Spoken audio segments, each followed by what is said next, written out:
Hello, everyone. Joshua Hayes at BigWaveTrading.com. Merry Christmas and Happy Holidays. I hope you have all had a very fabulous Christmas holiday. The stock market, awesome. Santa Claus came to town and it continues. Right now, though, I still personally have mixed conditions in the indices. That being said, price is all that pays. I only follow price, despite the extremely bullish sentiment that is out there, despite all the reasons for the market to pull back, and more importantly, despite my ratio charts. I have 7 of them that I track: aggressiveness versus defensiveness, growth versus value.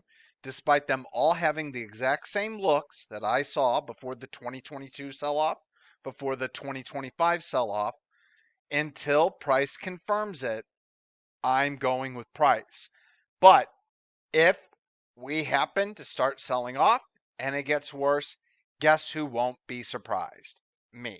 So right now, you're looking at an hourly chart of the DIA, the tickets indicator, which I like to use to keep me on the right side and to judge how aggressive I should be with stocks. On the hourly, on the DIA, is above the zero line. On the IWM, below the zero line. On the SPY, above the zero line. QQQ, above the zero line. So we're good on 3 of the 4 there. But when we go to a daily chart, we can see the QQQ, which is more important to me, below the zero line for now. SPY below the zero line for now. The IWM, though, above the zero line. So everything is mixed so far, except for one index, the DIA. It's above the zero line on the daily and the hourly time frame. And no surprise, it's the best looking, cleanest looking index of them all. But right now, as long as that's the case, we can continue higher. However, really great things happen when the QQQ is above the zero line. We crossed it May 12th, and you will notice the easy part of the uptrend, which to me officially ended on 1010. That's when it started to get more difficult. No coincidence, that line is stair stepping lower. Happened from May to October 10th. This was easy, quote, easy for me here than the conditions that we have right now. So all that being said, we look good still. I'm not going to fight it, low volume or not. We'll see what happens whenever the new year starts. But for now, everything looks good on the index level. And when it comes to stock levels, I'm long quite a few names, and that's because I don't have the conditions that allow me to take whatever available capital I have. If I get a new long signal, all in that stock. If everything is lined up, not only am I all in that stock, I'm all in with all buying power. Now, when it's really lined up and it has a leverage ETF, a 2x leverage leveraged ETF, great. All in with all my buying power into the leverage ETF. We are not in that condition yet.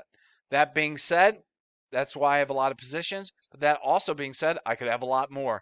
There are so many stocks that look great. Look at this base in LG&D. Quiet volume, beautiful. MRCY, another beautiful base. PRIM, fix, just the quiet volume in the bases. CW, DY, DGII, different sectors, different industry groups, different stocks, all had that same basic volatility contraction pattern with the lower volume. It just looks really, really good out there. Earnings winners like PLAB consolidating, and then we get to the metal stocks, PZJ. Listen, silver might be extended, but from what I see via positioning in the commitment of traders reports, I don't see it super extreme yet. So sure, could we have short-term tops just like we did in October? Absolutely. But for me to call a top, I'm going to need to see positioning way more offsides. And that being said, there's still some fresh consolidations out there. PZJ, G, NG, SSRM. There's just a lot of good looking bases out there. And I have a buy stop above the recent highs on CDE, almost triggered today. Didn't quite get there. 1974 is my buy stop. And as you can see, it's splitting hairs away. So a lot of good looking charts, but there's even more. There are two stocks that, while they're not giving me signals today, I like these companies on a fundamental, technical, catalyst basis. So I'm setting buy stops on both of these names after today's session. The first one is RBRK. RBRK was an earnings winner here. On a non-GAAP basis, they went positive with their EPS. Big earnings and sales beat, great earnings and sales growth. I love what this company does. It also doesn't quite have a 10% short float, but at least there is a short float there. What I like the best is after this pullback, we are now consolidating on very quiet volume with my balance of power indicator climbing higher as we consolidate. I want to set a buy stop just above this recent high, which will be 80.71 using a 2% limit offset. And then I'm going to calculate a 1R risk to this low here, which I believe is 73. So you can go bigger or smaller. I'm 1Ring it right now. So above this high, I'll get in and I'll be long RBRK. Below this low, I'll be out of RBRK. But this is a really great setup. I just like everything about it. Fundamentally, technically, catalyst wise, it's all about data with Rubric. I love it. So Rubric's going to be one of my new longs. And then also on the space, this has to deal with optics with NASA, space related name. VIAV, another earnings winner, just like Rubric. Also has an elevated short float, doesn't quite hit 10%, but at least there is one out there. I kind of see a volatility contraction pattern. We're building higher lows. We're getting tighter with the price action. Once again, low volume in this consolidation. Growing balance of power indicator below. So very strong consolidation. I want to set a buy stop just above the recent highs. 1848, so 1849 with a 2% limit offset. And I'll be risking to this low, 1690.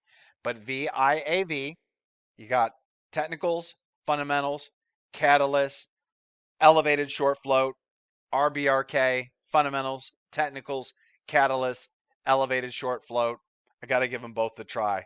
So have VIAV on the books, have RBRK on the books, and have CDE on the books for everyone heading into Monday. All right, I'm going to wrap the video up there. Keep it nice and short and sweet. Remember, sentiment is extremely bullish, but this week on Thursday, we saw the NAAIM come off 195. We saw the AAII bulls come down a little bit with the bears increasing a little bit. Listen, when it's this extreme, as long as price is still confirming the move up, that's good enough for me. Just seeing those extreme levels pull in a little bit, good enough. So have a wonderful rest of your Christmas weekend, everyone, and we'll do this again on Friday.